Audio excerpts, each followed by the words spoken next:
সংগ্রামী সাপাহারবাসী, আসসালামু আলাইকুম ওয়া রাহমাতুল্লাহ।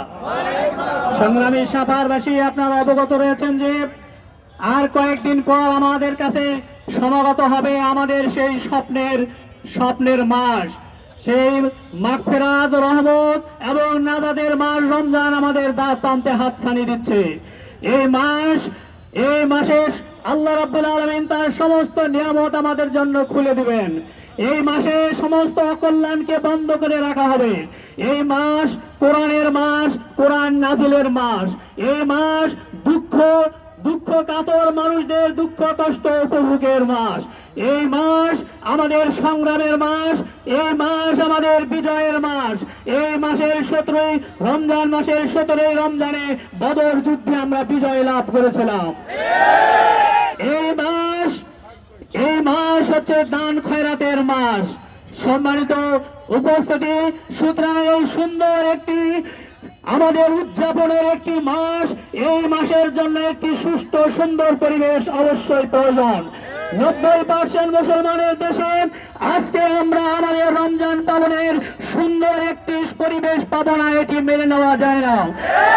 আমরা প্রশাসনের দৃষ্টি আকর্ষণ করতে চাই যে অনতি বিলম্বে টেলিভিশন সিনেমা বন্ধ করতে, টেলিভিশনের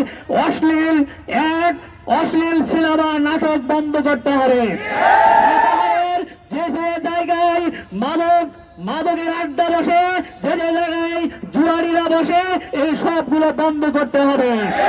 আমরা ব্যবসায়ীদের উদ্দেশ্যে বলতে চাই যে ব্যবসায়ী ভাইয়েরা, আপনারা এই রমজান মাসের ওসিলায় রমজান মাসে আপনাদের দ্রব্য মূল্যের দাম কমায় দিবেন।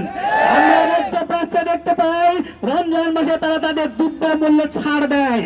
আর কেউ যদি রমজান মাসে জুলুম করে, কোন মানুষের উপর যদি জুলুম করে, তার ভাগ্যে দুনিয়াতেও অশান্তি, আখিরাতেও অশান্তি হবে।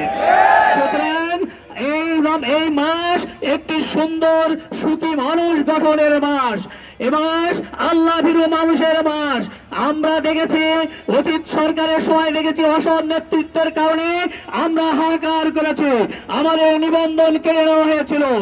এই জুলুমবাজ সরকার আমাদের অফিসগুলোকে তালা দিয়ে রেখেছিল, আমাদের মুখের ভাষাকে কেড়ে নেওয়া হয়েছিল, আমাদেরকে অধিকার ছিন্ন করা হয়েছিল, আমাদের ভাইদেরকে খুন করা হয়েছিল, গুম করা হয়েছিল। চায়ের স্টলে সরকার বিরোধী কোনো কথা বললে তাকে পরের দিন গ্রেপ্তার হতে হতো। আমরা দেখেছি আয়নাঘর তৈরি করা হয়েছিল, আমরা দেখেছি দুর্নীতির পাহাড় গড়া হয়েছে। সম্মানিত উপস্থিতি, এই রমজানের শিক্ষা নিয়ে আমাদেরকে সুন্দর দেশ বিনির্মাণ করতে হবে। আমাদের তরুণ প্রজন্ম এই স্বৈরাচারকে মুক্ত করার জন্য তারা উৎখাত করতেছে। আমাদের তরুণরা তাদের তাজা রক্ত দিয়েছে। আমরা দেখেছি এই তরুণদের 300 জন পঙ্গুত্ব বরণ করেছে, তাদের 500 জন অন্ধত্ব বরণ করেছে, যারা জীবনে আর কোনোদিন এই সূর্যের আলো দেখতে পাবে না, সবুজ শ্যামল পৃথিবী দেখতে পাবে না। এই তরুণদের 20,000 জন আহত হয়েছে। আমাদের সাপাহারে 0 পয়েন্টে আহত করা হয়েছিল। আমরা দেখেছি তাদের 1400 জনকে শাহাদাত বরণ করা হয়েছে। তাদের স্বপ্ন ছিল দুর্নীতি মুক্ত, শোষণ মুক্ত, ইনসাফপূর্ণ, বেকারত্ব মুক্ত একটি বাংলাদেশ। এই বাংলাদেশ যতদিন না আমরা গড়ে তুলতে পেরেছি, ততদিন আমাদের যুদ্ধ শেষ হবে না, মুক্ত শেষ হবে না যুদ্ধ। আমরা নতুন একটি বাংলাদেশ গড়তে চাই, যে বাংলাদেশের চাঁদাবাজি থাকবে না।